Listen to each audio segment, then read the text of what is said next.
Samantala, target tapusin ng pamahalaan ngayong taon ang mga konstruksyon at pagsasaayos ng iba pang military facility sa Pag-asa Island sa West Philippine Sea. Yan ang ulat ni Patrick De Jesus live. Patrick?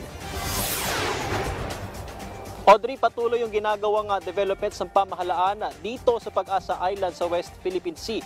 At karamihan sa mga pasilidad ay target na matapos ngayong taon. Tapos na ang konstruksyon at extension ng runway sa Pag-asa Island sa West Philippine Sea. Kaya naman mas madali na ang paglapag ng mga cargo plane ng Philippine Air Force gaya ng C-130 at C-295.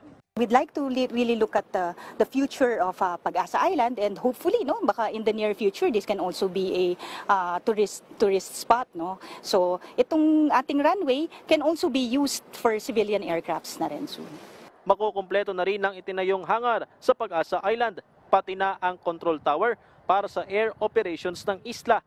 Target na tapusin ang iba pang military facility ngayong taon sa ilalim ng AFP Modernization Program Re-Horizon 3. Ito'y sa kabila ng iligal na pananatili ng mga barko ng China sa paligid ng Pag-asa Island, kabilang ang Chinese Maritime Militia, mga barko ng China Coast Guard, pati na ang kanilang warship.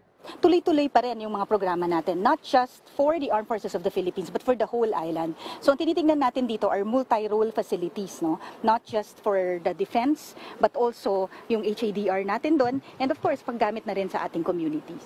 Sakay naman ng C-130 plane, isa ang PTV News sa mga miyembro ng media na kasama sa Maritime Patrol ng AFP. Inikot sa Marpat ang mga okupadong features ng Pilipinas sa Kalayaan Island Group.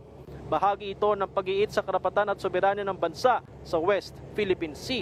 As we have been showing for the past few years, itong ating transparency initiative, and ito is a very good example of that, na makita talaga natin itong situation in the area.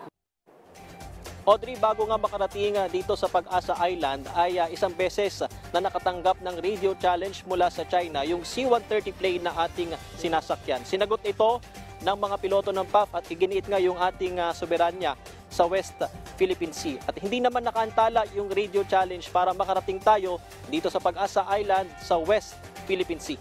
Audrey. Maraming salamat, Patrick De Jesus.